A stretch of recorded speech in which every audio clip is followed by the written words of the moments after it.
Bismillahirrahmanirrahim. Assalamualaikum warahmatullahi wabarakatuh. Perkenalkan, nama saya Pujiati Rohma dari Lamongan, Fakultas Ilmu Tarbiyah dan Keguruan, Program Pendidikan Guru Madrasah Ibtidaiyah. Pada video kali ini saya akan meresum materi dari PBAK Universitas. Dari materi yang pertama yaitu mengenai wawasan bidang kemahasiswaan oleh Wakil Rektor Bidang Kemahasiswaan, bahwa kita perlu ketahui untuk menjadi mahasiswa di kampus UINMA tidaklah gampang, dan jika sudah terpilih menjadi mahasiswa di dalamnya, berarti kita termasuk the best woman material, yang artinya manusia-manusia pilihan yang telah terseleksi melalui berbagai macam jalur, dari mulai jalur undangan yang bisa kita sebut dengan SNMPTN dan SPAN-PTKIN, ada juga jalur tulis yaitu SBMPTN dan UMPTKIN, dan ada lagi jalur mandiri dengan peminat yang kurang lebih mencapai 78.430. Sehingga untuk itu kita sebagai mahasiswa baru UIN Maulana Malik Ibrahim harus mengupayakan diri secara mental spiritual dalam mengikuti kegiatan-kegiatan perkuliahan di kampus UINMA, karena kampus UINMA ini berbeda dengan kampus-kampus yang lain yang menyediakan berbagai macam fasilitas-fasilitas kegiatan mahasiswa. Oleh karena itu, kita sebagai mahasiswa harus menyiapkan 3 indikator, yaitu berpikir ilmiah. Jadi, mahasiswa harus melakukan transformasi gaya belajar dari tingkat SLTA menuju model pola belajar di perguruan tinggi. Dan pada hakikatnya berpikir ilmiah adalah bahwa kita harus berpikir yang selalu dilandasi dengan ilmu pengetahuan, baik ilmu pengetahuan umum maupun ilmu pengetahuan keagamaan, yang notabene kampus UINMA ini adalah kampus keagamaan yang bernaung di bawah Kementerian Agama, dan juga visi misi semangatnya yang dipengaruhi oleh cita-cita menegakkan ajaran Islam, melanjutkan perjuangan Rasulullah SAW. Nah, selain berpikir ilmiah, kita juga harus berpikir positif dengan indikator berbicara sopan, berpenampilan sopan, dan termasuk the body. Pakaiannya pun kita harus berpakaian yang Islam. Sesungguhnya berpikir kreatif juga maknanya selalu tampil dalam memerankan diri di tengah-tengah masyarakat dengan berbagai kemampuannya, dengan berbagai macam kreativitasnya. Untuk itu, kampus UINMA memfasilitasi berbagai macam unit-unit kegiatan kemahasiswaan yang kurang lebih berjumlah 18 unit UKM. Pada materi yang kedua, saya mengambil materi berupa wawasan bidang administrasi umum, perencanaan, dan keuangan oleh Wakil Rektor Bidang Administrasi Umum, Perencanaan, dan Keuangan.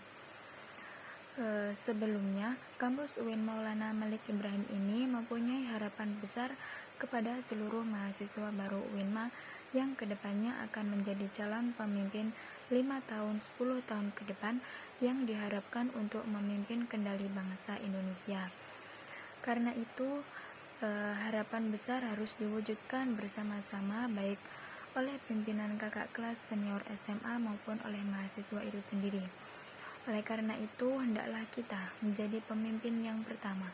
Pemimpin besar bukanlah orang yang pandai dalam merangkai kata-kata semata, melainkan orang yang mampu melaksanakan apa yang dikatakannya. Oleh karena itu, mari kita belajar melaksanakan tanggung jawab sesulit apapun itu. Yang kedua, pemimpin yang sejati bukan orang yang mampu memprovokasi dan mudah terprovokasi, melainkan sosok pemimpin yang mampu membangun jati diri dan memotivasi diri sendiri. Karena itu, temukanlah jati diri kita. Mau jadi apa kita ke depannya? Mau menjadi ilmuwan?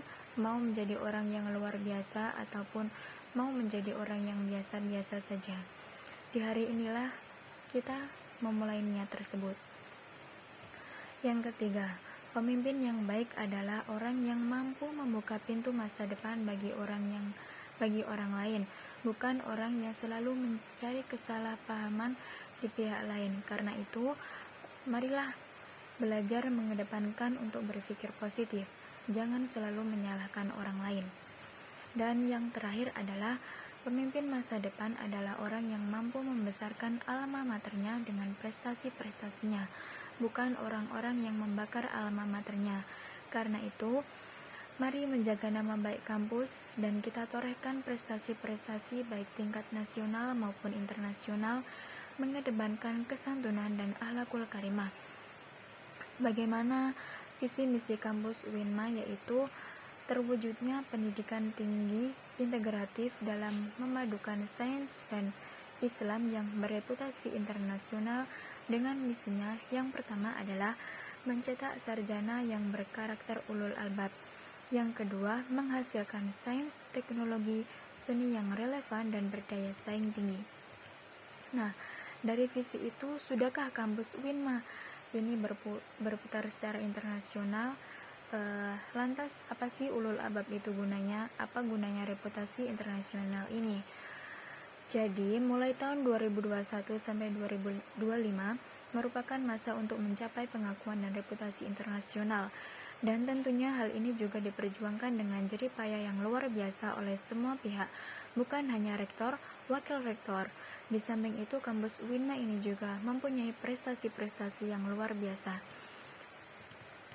Nah, hal ini juga dapat berpengaruh kepada besaran dari UKT yang berada di bawah naungan Kementerian Agama, dan juga kewajiban membayar ma'had yang sebenarnya bukan untuk hanya sekedar bayar untuk penginapan, bukan untuk bayar kosan selama 1 tahun, akan tetapi untuk kebutuhan santri selama di ma'had dan juga pada proses belajar mengajarnya, kecuali jika di semester 1 misalnya mendapatkan 6-7 grade, maka nanti di semester 2 bisa mengajukan penurunan dari yang awalnya 7 menjadi 5 atau 4 grade dengan ketentuan dan syarat berlaku. Nah, dan UKT ini biasanya bergantung pada indeks PTKIN. Jadi semakin besar indeksnya, semakin besar UKT yang diperoleh. Dan yang kedua, UKT ini juga bergantung pada indeks prodi, yang mana semakin besar indeks prodi tersebut, maka UKT yang diperoleh juga akan semakin besar. Yang ketiga, dipengaruhi oleh pengolahan keuangan. Yang keempat, dipengaruhi oleh indeks kemahalan di tingkat wilayah masing-masing. Dan yang kelima adalah dari ketergantungan pada penghasilan orang tua. Kemudian di materi yang ketiga ini saya mengambil materi yang disampaikan oleh Ketua DEMA, yaitu mengenai ruang lingkup kerja DEMA. Jadi, DEMA merupakan organisasi intrajurusan ataupun himpunan mahasiswa prodi yang mempunyai fungsi antara lain: 1. Sebagai pelaksana program organisasi kemahasiswaan. 2. Sebagai lembaga yang mengkoordinasikan dan menginstruksi pelaksanaan kegiatan kemahasiswaan di tingkat universitas. Nah, di samping mempunyai fungsi, DEMA juga mempunyai tugas tersendiri, yaitu meliputi yang pertama, melaksanakan program kerja organisasi yang sudah disepakati oleh SEMA. Yang kedua, mengkomunikasikan dan menginformasikan kegiatan kemahasiswaan di tingkat universitas. Yang ketiga, melaksanakan koordinasi dan sinkronisasi kegiatan kemahasiswaan. Sehingga dengan adanya fungsi dan tugas tersebut, kegiatan kemahasiswaan ini tidak mungkin dilaksanakan sendiri-sendiri, sehingga terbentuklah 6 kementerian yang membantu tugas dari ketua, wakil, bendahara, dan juga sekretaris. Yaitu yang pertama, Kementerian Dalam Negeri yang nantinya akan mengkoordinasikan atau mengkomunikasikan di lingkungan internal Universitas UINMA sendiri. Kemudian yang kedua, Kementerian Luar Negeri yang mempunyai kewenangan sama seperti Kementerian Dalam Negeri, hanya saja untuk Kementerian Luar Negeri ini akan bergerak di luar lingkungan kampus UIN Maulana Malik Ibrahim. Kemudian yang ketiga adalah Kementerian Hukum, Sosial, dan Politik. Hal ini lebih mengarah kepada kajian terkait isu-isu yang berkaitan dengan sosial, hukum, dan politik. Kemudian yang keempat, Kementerian Kreativitas dan Pengembangan Mahasiswa. Yang kelima, Kementerian Agama yang mana kementerian ini adalah bentuk upaya untuk berkolaborasi sebagai kampus yang ulul albab. Dan yang terakhir adalah Kementerian Informasi dan Komunikasi. Kemudian di tugas yang keempat, saya mengambil materi yang disampaikan oleh Ketua SEMA, yaitu lingkup Ketua Kerja SEMA. Jadi, Senat Mahasiswa atau yang biasa disebut dengan SEMA adalah organisasi mahasiswa UINMA yang berperan sebagai lembaga legislatif yang mengkoordinasi DEMA, UKM, dan HMJ, yang juga mempunyai visi terwujudnya Senat Mahasiswa sebagai lembaga legislatif transformatif, kolaboratif, progresif, berdasarkan asas kebersamaan dan kekeluargaan serta menjunjung tinggi profesionalitas. Nah, di samping itu, SEMA mempunyai fungsi advokasi, legislasi, pengawasan, dan penganggaran. Dan SEMA juga mempunyai tugas, yaitu yang pertama mengawasi dan mengontrol DMAU, yang kedua memberikan persetujuan setiap kegiatan yang akan dilaksanakan oleh DMAU, yang ketiga memberikan pengasahan setiap laporan pertanggungjawaban setelah selesai agenda tersebut, yang keempat memfasilitasi aspirasi mahasiswa UINMA dan menyalurkan kepada pihak-pihak yang bersangkutan. Yang kelima, mengawasi setiap kebijakan dan keputusan yang diambil oleh DMAU. Yang keenam, merancang dan menetapkan peraturan organisasi UIN Malang. Yang ketujuh, mengesahkan peraturan DEMAK. Yang kedelapan adalah menjadi mitra kerja DEMAK dalam melaksanakan kebijakan organisasi kemahasiswaan. Sehingga dibutuhkan komisi-komisi dalam pengurus DEMA, yaitu Komisi A yang terdiri atas Komisi Advokasi dan Hukum, Komisi B terdiri atas Komisi Organisasi dan Kemahasiswaan, Komisi C yang terdiri atas Administrasi dan Keuangan, dan Komisi D yang terdiri atas Informasi dan Komunikasi. Kemudian di materi yang kelima, saya mengambil materi yang disampaikan oleh Haji Hasanuddin Wahid yang merupakan salah satu anggota DPR RI, yaitu mengenai kebangkitan bangsa menuju Indonesia tangguh.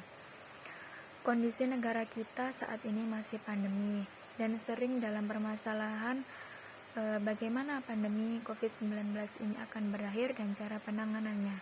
Karena COVID-19 ini mempunyai dampak dalam setiap bidang kehidupan masing-masing, seperti halnya dampak di sektor ekonomi, yaitu meliputi melemahnya daya beli dan hilangnya pekerjaan. Kemudian di sektor pendidikan bisa menyebabkan putusnya sekolah, kekerasan pada anak, dan resiko eksternal penurunan capaian belajar.